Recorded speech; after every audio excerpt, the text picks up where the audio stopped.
안녕하세요. 반갑습니다. 손예희 지도사 강의를 맡게 된 김지성입니다.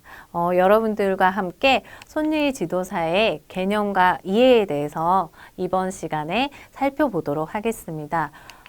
손예희 개념에 대해서 먼저 살펴볼 건데요.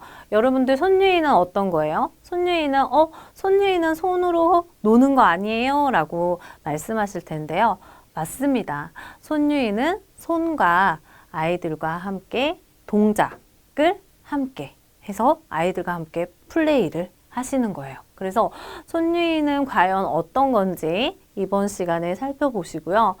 과연 내가 왜 손예희 지도사를 따야 되는가? 손예희 지도사가 왜 필요한지에 대해서 여러분들이 궁금증을 가지시고 이번 강의를 들으신다면 정말 내가 손예희 지도사를 따야겠다. 내가 자격을 취득해서 정말 쓸만한 곳이 많구나 라는 생각을 하실 거예요. 그래서 첫 번째로 이제 손예희 개념에 대해서 살펴보시면요. 손예희는 어떤 거지? 라고 했을 때 손예희는 영유아들이 손동작을 통해서 감정이나 사물 및 여러 가지 자연 현상을 능동적으로 탐색하고 표현하는 것이다 라고 정의를 내릴 수가 있어요. 그런데 과연 손동작을 통해서 어떻게 감정이나 사물을 표현하죠? 저 잘 모르겠는데요. 지금 잘 모르겠는데요. 하고 고개를 어떻게 하셨어요? 갸우뚱 하시고 양손을 이렇게 벌리셨죠? 이게 바로 손동작이에요. 그래서 나의 생각과 감정과 느낌을 바로 동작으로 표현하는 게 손예희구나 라고 아시면 돼요. 그래서 이 손예희는요, 영유아의 흥미와 발달 수준에 맞도록 우리가 계획하고 아이들과 함께 약속을 정해서 손예희 동작들을 만들어 보고요. 이러한 동작들을 만들면서 아이들의 인지나 언어, 신체, 음률 등의 발달을 돕고 통합적인 경험을 제공하게 돼요. 그래서 이러한 인지 발달, 언어 발달, 신체적인 발달을 우리가 손예희를 통해서 할 수 있다고요? 라고 하실 텐데 이러한 통합적인, 총체적인 발달을 리듬과 동작을 통해서 우리가 통합적으로, 총체적으로 아이들에게 전인적인 발달을 키울 수 있는 게 바로 손예희예요. 그래서 이 손예희를 창의적인 모습과 표현으로 우리가 동작을 만들 수 있고요. 그리고 이 손예희를 예술 감각과 표현 능력을 키워주는데 아이들에게 목적이 있어요. 그래서 이 예술 감각과 표현 능력을 손예희를 어떻게 표현하지라고 하는데 그거는 2강, 3강 이렇게 계속 손예희 강의를 들으시면서 여러분들과 함께 배워보도록 할 거예요. 손예희 지도사는 그럼 과연 무엇일까요? 라고 질문을 던지시면 이러한 손예희 활동을 통해서 아이들에게 주의 집중 그리고 총체적인 정신적, 신체적 발달을 촉진하는 역할을 하는 그런 손예희 지도사예요. 그러면 제가 정말 이 정신적으로, 신체적으로 아이들 발달을 도울 수 있을까요? 라고 생각하실 텐데 우리는 손예희를 무조건 동요를 가지고 노래를 가지고 아이들과 함께 동작을 만들어 보자 라고 하지 않고요. 다양한 생활 주제와 연계된 손예희 활동을 도입할 거예요. 그래서 선생님들께서 지금 손예희 지도사를 내가 왜 따야 되는지, 이 지도사를 내가 왜 취득해야 되는지 라는 것에 대한 목적이 있으시잖아요. 그러면 그 목적에 맞게 우리가 자격증을 취득하잖아요. 그것처럼 손예희에 대해서 아이들에게는 어떠한 커리큘럼으로 우리가 지도를 해야 될까? 그거는 유치원 교육과정에 맞춰서 그리고 표준 누리과정, 표준보육과정, 누리과정에 맞춰서 우리가 그 생활 주제에 맞게 교육적으로 주제별로 나눠서 아이들에게 동작화하는 것을 우리가 배울 거예요. 그래서 이 동작화하고 그리고 아이들 관심과 흥미가 있는 동요나 노래들을 가지고 동기유발을 시켜서 아이들의 인지적, 정서적인 발달을 촉진시키는 역할을 합니다.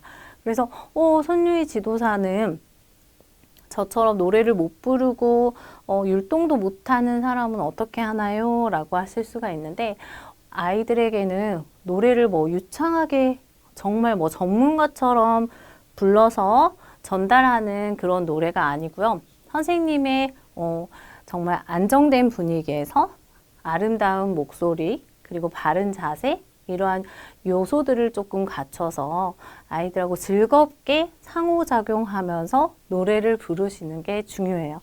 그래서 이 손유희 지도사라는 것을 제가 따가지고 손유희 지도사 자격증을 가지고 어떻게 우리가 활용을 하면 좋을까라고 생각을 해보면요. 이 손유희 지도사 과정은요. 유아교육의 누리과정 및 표준보육 과정을 기초로 한다라고 말씀드렸잖아요. 그 과정에 우리가 생활 주제가 있어요. 그래서 이 생활 주제는 아이들의 발달과 생활 주제가 플러스 돼서 정해져 있어요. 우리가 보통 3월에는 어때요? 3월에는 신학기가 시작되는 학기죠. 그러면 3월에는 신학기가 시작되고 새로운 나와 그리고 새로운 친구, 나와 유치원, 나와 어린이집, 그리고 새로운 친구들이 있는 시간인데 그러면 이 새로운 3월에는 아이들과 어떤 노래를 알려줘야 돼요? 아이들에게 친구들아 안녕, 오늘 선생님하고 새롭게 인사 노래를 배워볼 거야. 오늘은 어떤 인사 노래가 있는지 들어볼래? 해가지고 안녕 안녕 선생님, 안녕 안녕 친구들, 오늘 다시 만나 반갑습니다. 안녕 안녕 안녕 선생님 안녕하세요 하고 인사 노래를 아이들에게 알려줄 수 있어요. 그래서 3월에는 그러면 인사 노래 알려주죠. 그리고 3월에는 또 어때요? 파릇파릇? 새싹이 돋아나는 봄이죠. 봄. 그러면 봄은 어때요? 봄에는 새싹. 봄에는 새싹들이 새싹과 관련된 시작, 어떠한 것을 시작하고 출발하고 이러한 분위기가 있는 3월에는 아이들에게 우리가 씨앗이라는 동요를 알려줘야겠다라고 우리가 계획을 해요. 그래서 이 누리과정과 표준보육과정에 봄이라는 주제와 또 4월 신학기 그리고 4월에는 봄 이런 주제로 봄에 관련된 노래를 아이들한테 알려주고 선생님하고 동요를 불러보자 할 수 있는데요. 그때는 또 봄에 맞는 주제로 우리가 노래를 불러야 되잖아요. 봄인데 겨울 동요를 들려주면 안 되잖아요. 그래서 봄에 관련된 노래를 들어보면요. 씨앗이라는 노래가 있는데 씨앗은 어때요? 싹 트네 싹 터요 내 마음의 사랑이 싹 트네 싹 터요 내 마음의 사랑이 이렇게 부르는 노래가 있어요. 그러면 봄에는 봄에 관련된 이야기를 놔두고 봄에는 날씨가 따뜻해지고 그리고 따뜻한 날씨에는 씨앗들이 나오고 새싹이 돋아요 해가지고 이렇게 주제가 시기, 계절, 시기 다 맞춰서 우리가 이런 손유이들을 주제별로 분류해서 구성하실 수가 있어요. 그래서 손유이 지도사 과정도 저 역시도 이러한 계절과 시간적인 배경들을 함께 해가지고 구성하였습니다. 그래서 이 지도사의 과정 또한 누리과정과 표준보육 과정에 기초해서 이루어졌다는 거 살펴보시면 되고요. 그리고 실제 유아교육 현장과 가정에서 영유아들에게 실질적인 신체, 리듬, 음악, 사회성, 어휘력 등을 증진시키고자 이 손유이를 활용하실 수가 있어요. 그래서 이 향상시키고 아이들에게 어떠한 영향력과 인지적인 신체적인 발달을 키울 수 있는 이러한 것들을 영향력을 줄 수 있는 역할을 하는 게 바로 손유이 지도사예요. 그래서 이 전문적인 과정을 여러분들께서 들으시면서 자격증을 취득하실 수가 있습니다. 이 손유이 지도사라는 게 정말 광범위하고 너무 포괄적이어서 어려워요 라고 생각하실 수도 있는데 그게 아니고 이러한 커리큘럼에 맞춰서 이에 적절한 동요와 노래 그리고 이 손유이들의 동작들에 대해서 여러분들과 어떻게 계획하고 꾸밀지 그리고 구성을 어떻게 해야 될지 이런 게 고민되는 것들을 손유이 지도사 과정에서 배워 나가시는 거예요. 그래서 아이들과 함께 활용을 하실 수가 있고요. 과연 손유희 지도사는 그러면 아이들하고만 같이 하는 거예요? 라고 질문을 던지실 수가 있는데, 이 손유희 지도사는요, 정말 활용도가 높아요. 어떤 영유아 교육기관에서도 쓰실 수가 있고, 복지시설에서도 활용하실 수가 있어요.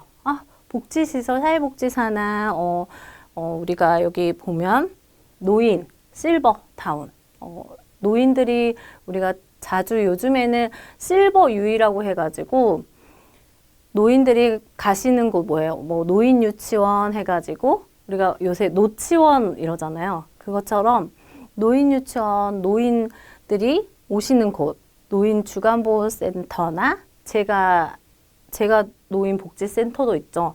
그러면 제가 노인복지센터는 이제 가정으로 방문을 하신 거고, 주간보호센터는 오셔가지고 그 유치원처럼 주간에 이제 노인분들이 오셔가지고 생활하시는 곳이에요. 그래서 이제 그 곳에도 우리가 특성화 강사처럼 외부 강사들이 모여서 외부 강사들이 이렇게 강의를 해주세요. 그럴 때 이 손유희 지도사 자격증을 가지고 계시면 이 강사님 되게 손유희로 주의 집중 잘 시키시고 분위기 잘 맞춰서 노래도 불러주시는구나 라고 생각하실 수가 있어요. 그래서 이 유치원이나 어린이집, 초등학교 방과후 교실, 그리고 지역사회 문화센터 이런 곳에서 활용하실 수 있고, 사회복지시설, 노인이나 실버 등에서 활용도가 굉장히 높다는 거를 아시면 되겠습니다. 이 손유희 지도사는 어떠한 꼭 여기만 필요한 게 아니고요. 저처럼 이렇게 유아교육 강의를 하신다든지, 손유희 지도사 강의를 하신다든지, 또 어떠한 센터에 가서 강연하시고 이런 것 하실 때 어떠한 강의를 하시던 강의나 강연 앞에는 뭐가 필요해요? 도입이 필요해요. 왜 도입이 필요하지? 우리가 이목을 집중시켜야 되잖아요. 어떤 대중들 앞에서 얘기를 할 때, 이목을 집중시킬 때, 그때 어떻게 하세요? 자, 여러분, 저 보세요. 박수 쳐주세요. 이렇게 무조건 얘기하지 않으시죠? 그러면 어때요? 자, 인사를 할 때도, 안녕하십니까? 반갑습니다. 이렇게 인사하시는 것보다, 선생님이 부르면 네, 선생님. 이렇게 아이들이 대답을 하죠.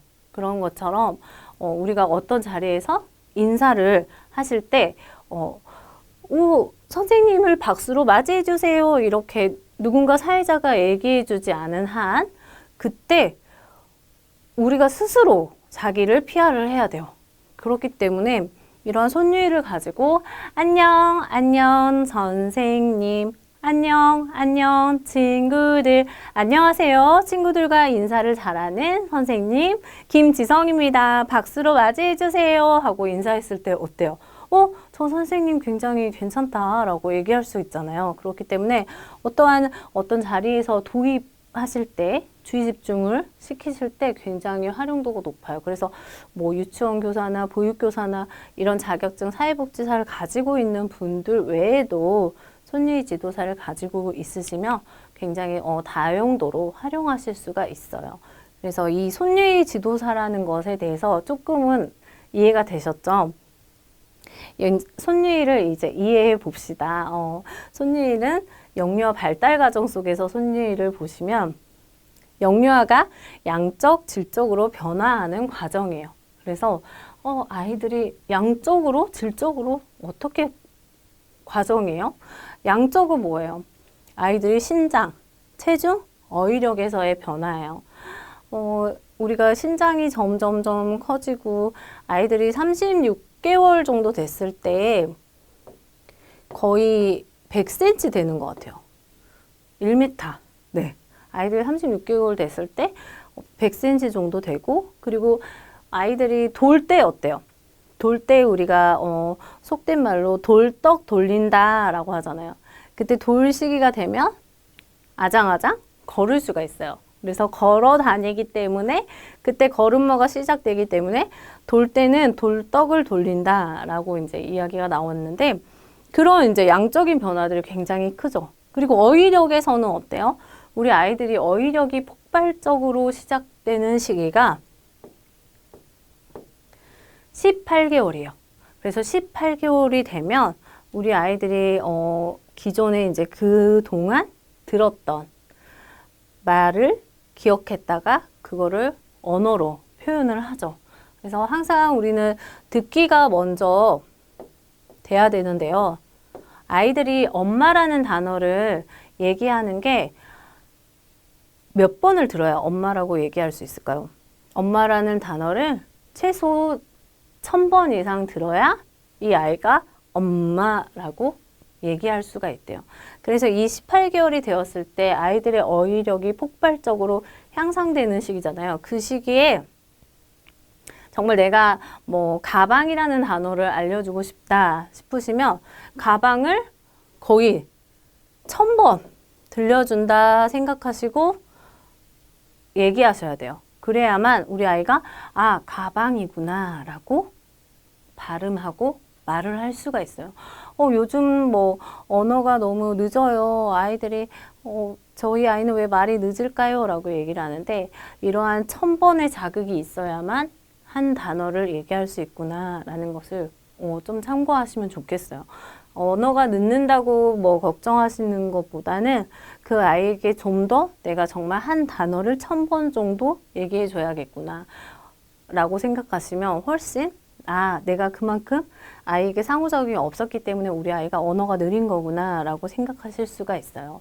그래서 어떤 영어가 됐던 중국어가 됐던 일본어가 됐던 이 시기에 아이들에게 어떤 자극을 몇 번 주냐에 따라서 아이들의 어휘력의 향상은 높아지고 낮아지고 이런 변화가 있습니다. 그래서 아이들에게 이런 양적으로 정말 보이는 것들은 우리가 양적 변화라고 볼 수 있지만 중요한 건 뭐예요? 질적인 변화예요. 아이들이 뭐 키도 바르게 성장하고 몸무게도 맞게 그 개월 수에 그 나이에 맞게 늘어나는데 과연 지능은 어때요? 인지적인 지능의 본질, 이런 정신, 작용의 변화는 우리가 살펴볼 수가 없죠.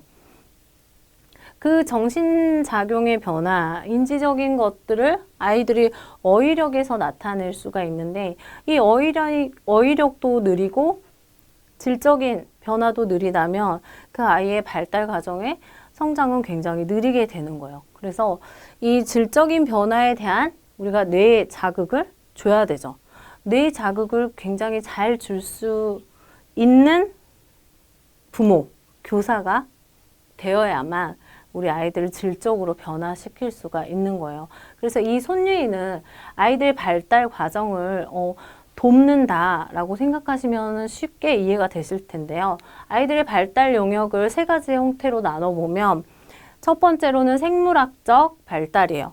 이거는 방금 전에 뭐 양적 변화, 질적 변화 이런 것들이 합쳐져서 이 양적이나 질적을 우리가 통제하고 우리 몸을 컨트롤하는 기계는 뭐예요? 그거는 뇌죠. 뇌에서 총체적인 역할을 하죠.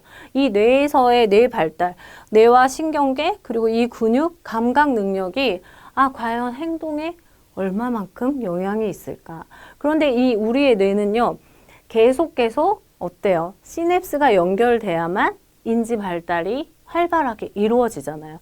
그 시냅스가 발달하기 위해서 뉴런과 뉴런이 만나야 되는데 그거를 자극하는 게 바로 아이들의 발달 과정에 맞게 우리가 교육을 시켜줘야 된다는 거예요. 그래서 이 시냅스와 시냅스를 연결해서 우리가 정말 아이들의 뇌세포를 활성화시키기 위해서는 아이들의 인지적인 발달과 사회정서적인 발달도 고려해야 되고 그거에 대한 지속적인 자극이 필요한 거죠. 그래서 아이들의 학습, 기억, 문제 해결 능력, 지능 그리고 이런 지적 능력에 관련된 발달들을 고려하셔서 아이들의 발달에 맞는 자극을 내가 줘야겠구나 라고 중요성을 조금 깨달으셔야 돼요. 그래서 이 손유이를 통해서 이 아이들의 발달을 자극시키고 우리가 어떤 언어나 감각이나 경험들을 다 총체적으로 컨트롤할 수가 있다는 거예요. 그래서 사회정서적으로도 노래를 들으면 어때요? 우리가 음악 치료도 있고 음악이 인간의 정서에게 주는 효과가 굉장히 크잖아요. 음악과 함께, 동작과 함께, 노래와 함께 하는 이 시간들이 아이들의 성격의 안정성과 변화, 그리고 대인관계, 사회적 관계의 성장과 변화에 관한 연구들을 우리가 통해서 발달되는 과정들이 굉장히 효과가 크구나라는 것을 알 수가 있어요. 그래서 이 영유아 발달을 적극적으로 도울 수 있는 게 바로 이 손유에 대한 자극이에요. 그래서 손유이가 정말 아이들에게 총체적인 발달을 돕는구나라고 생각하실 수가 있어요. 그래서 이 자세히 조금 영유아의 발달을 들여다보시면 우리가 왜 영유아의 발달까지 알아야 돼요? 라고 하시는데 태내기, 우리가 출생하기 전부터 엄마의 태교가 왜 중요해요? 태교가 왜 중요할까요? 태교를 왜 하는 거죠? 우리 아이들은 태내에 있으면서도 다 듣고 생각하고 심지어 이런 빛과 조명에 대해서도 느낄 수 있다라고 하잖아요. 그래서 우리는 태교를 통해서 그때부터 우리가 태내에서부터 교육을 잘 시켜야 된다라고 해서 태교의 중요성을 굉장히 강조하고 있는데 이 태내에서도 기본적인 기관이 형성되기 때문이에요. 그리고 이 신체의 급성장기예요. 이 태내에서 모든 기관이 만들어지죠. 어때요? 인간은 정말 신비롭죠. 수정부터 우리가 아이들이 손, 발, 머리, 두뇌, 척추, 그리고 심지어 이런 머리카락, 귀, 손톱, 발톱까지 여기 태내에서 다 만들어져서 나와요. 제가 출산을 하고 제일 신기했던 게 만사까지 제 배 안에 아이가 있다라는 게 조금 실감이 나지 않았어요. 그런데 제가 출산을 해보니까 너무 신기한 거예요. 너무 신비롭고 내가 태어나서 가장 잘한 일이 우리 아이를 낳은 일이구나 라는, 그렇게 정말 그 정도로 너무 기뻤는데 이때 정말 폭발적으로 성장을 했다라는 거예요. 그 10개월 안에 눈썹, 눈, 고막, 심지어 항문, 그리고 다 생긴 거잖아요. 온갖 손톱, 발톱, 그리고 머리, 그리고 솜털까지 다 생긴 거예요. 근데 이 시기에 정말 중요한 시기고요. 그때의 자극들이 기본적인 기관이 형성되면서 그때의 자극도 같이 시작되는구나 라고 생각하시면 되고, 영아기 때는 어때요? 첫 돌 무렵부터 부모와 애착을 형성해요. 우리가 애착이라는 것은 아이들에게 눈맞춤부터 시작을 하죠. 그래서 나에 대해서 눈을 뜨기 시작하는 시기가 영아기다 하는데, 첫 돌에부터 애착이 형성되는데 그때 낯가림이 시작돼요. 아이들의 애착이 형성되면서 낯을 가리면서 엄마와 분리가 됐을 때 분리불안이 와요. 그래서 이 시기에 분리불안, 분리애착이 있으면 엄마가 할머니 집에 아이를 놓고 갈 경우에 아이가 굉장히 자지러지게 울고 엄마가 오기 전까지 불안해하죠. 그런데 이 안정적으로 애착이 형성된 아이들은 분리할 때도 안정적으로 분리가 돼요. 그래서 이 영아기 때 부모와 애착을 어떻게 형성하느냐가 중요한데, 여기에서 손유이는 어때요? 아이와 아이의 눈을, 부모와 아이가 눈을 마주치고 손유이를 하죠. 그러면 우리 아이가 막 웃을 때는 더 손유이가 더 재밌어지고, 아이의 시각 발달을 위해서 손을 움직이면서 우리 어떤 노래 불러줘요? 반짝반짝 작은 별 많이 불러주시죠. 반짝반짝 작은 별 했을 때 어때요? 엄마들이, 아이들이 손을 보면서 집중을 하거든요. 그러면 엄마와 아이의 애착도 훨씬 더 빠르게 키울 수가 있는 거예요. 그래서 얼만큼 내가 아이에게 아이 컨택을 해서 노래를 불러주고 놀아주냐에 따라서 부모와의 애착 형성도 관련이 있다라는 거죠. 그래서 이 아이들이 태어날 때부터 상호작용해주고 노래를 불러주고 우리가 정말 놀아주는 건 굉장히 중요하다라는 걸 알 수 있고요. 유아기 때는 이제 운동기술, 체력, 신장, 자기중심적. 이때 자기중심적인 사고가 있기 때문에 반짝반짝을 어떻게 표현해볼까 했을 때 저는요 이렇게 머리 위로 손을 올리고 반짝반짝 할 거예요 라고 하면 이렇게 해주셔야 돼요. 정말 자기중심적인 사고가 큰 시기이고 비논리적이에요. 그래서 이 시기에 우리가 창의력과 상상력이 풍부해지고요. 자율성과 자기 통제력이 증가될 수 있어요. 그래서 이 시기에 폭발적으로 환상의 세계에 빠져들어서 어때요? 뭐 스파이더맨도 좋아하고 엘사도 좋아하고 겨울왕국 이런 환상의 판타지에 대해서 아이들이 굉장히 빠져드는 시기가 이 유아기예요. 그렇기 때문에 이 손육이를 접목해서 아이들하고 이야기를 나누고 동작을 만들어보고 몸과 행동으로 몸짓으로 표현해보는 거는 우리 아이들의 창의력과 상상력을 더할 수 없게 정말 풍부하게 굉장히 발달시켜주는 효과적인 손유이가 될 수 있어요. 그리고 이제 아동기는 체력적으로 운동 기술적으로 신장하는 시기죠. 그리고 기억력이나 언어 기술력이 점점 증가해서 이 시기에는 뭐 가사 바꿔 부르기 그리고 너의 생각을 또 적어서 이 노래에 맞춰서 또 개사해서 불러보기 등의 여러 창의적인 노래 부르기 방법들을 적용할 수가 있어요. 그리고 이제 자아 개념이 형성되는 시기여서 누가 중심이에요? 친구가 생활의 중심이에요. 그래서 모든 친구와 함께 짝을 지어서 같이 해본다든지 뭐 두 명끼리 해서 같이 함께 해보자 했을 때 사회성을 키울 수 있는 시기가 바로 이 아동기인 거죠. 그래서 영유의 발달 단계를 이렇게 살펴보실 수가 있었고요.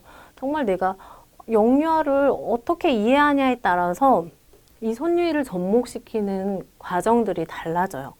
영유아기에 이런 총체적인 발달이 이루어지는구나, 전인적인 성장이 이루어지는구나 라는 것을 아셨을 때 아, 내가 정말 중요한 역할을 하는 사람이구나 라는 것을 인지하실 수가 있어요. 그래서 손유의 교육적인 원리는 바로 주의 집중의 원리예요.